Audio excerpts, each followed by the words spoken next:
Sometimes your government pictured to be weak and incompetent because we cannot really force our mandate. Alam mo itong nagbibigay ng mga public services, you better improve. Ang hamon ng Pangulong Rodrigo Duterte na mapagbuti ang serbisyo ng mga telecommunication companies na ito ngayong panahon ng pandemya ay siyang tila naglimita naman sa kapangyarihan ng mga local government unit na i-regulate ang pagtatayo ng cell site sa mga komunidad.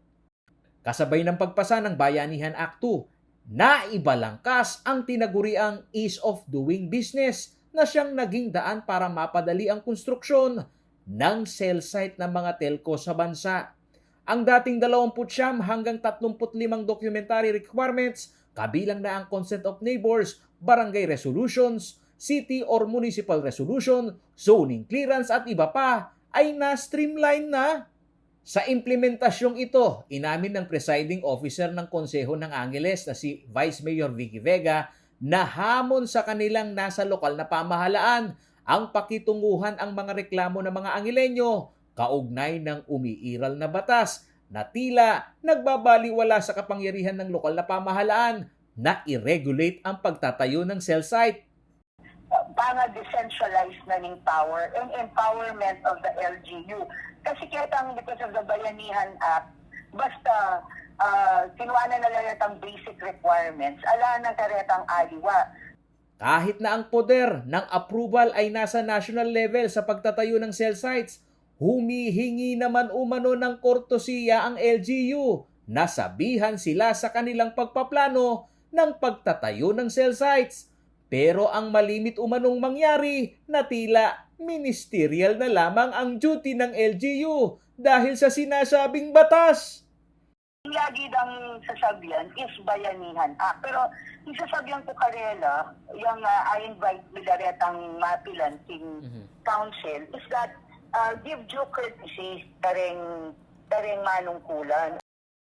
Temporary Restraining Order o TRO naman ang binabalak na isampa ni City Councilor Amos Rivera na hamon sa batas na naglilimita sa LGU sa pag-regulate ng pagtatayo ng cell site. Si Rivera ang may akda ng Resolution Number 9323S-2020 na nagbabawal sa pagtatayo ng mga tower sa mga residential area. Doctrine of exhaustion of administrative remedy. Try mo pang i-resolve yan kay administrative level. So, I apply the natang doctrine ng ito. Ala, nung punta lang kaya, nung ilang punta kay court. Sinabi niya na nasa pananagutan pa rin umano ng lokal na pamahalaan ang isang batas na kung tawagin ay Comprehensive Land Use Plan na direktang nagka-classify ng lupa na base sa zoning area.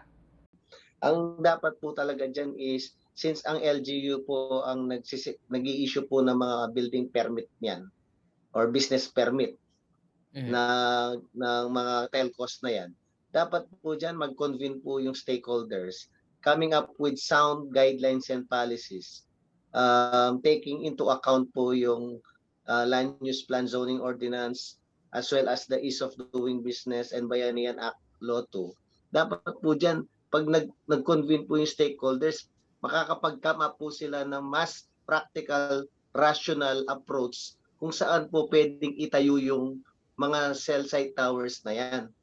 Ayon kay Rivera, kailangan maging malinaw ang mga regulasyon sa pagtatayo ng cell sites. At dahil ang accountability sa kaligtasan ng mga mamamayan ay nasa lokal na pamahalaan pa rin. There's no such thing as absolute power po, no?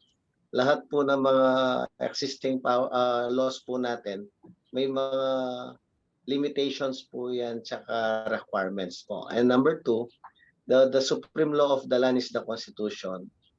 And ang nakalagay po sa Constitution, yung promotion of public welfare.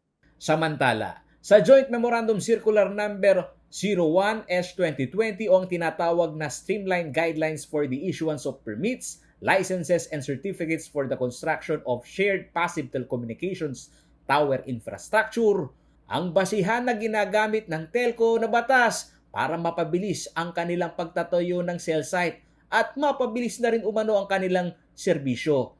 Bunsod kasi nito, maiiwasan ang mga red tape o sistema ng paglalagay na siyang dahilan ng pagka-delay ng kanilang dokumento mula sa mga LGU.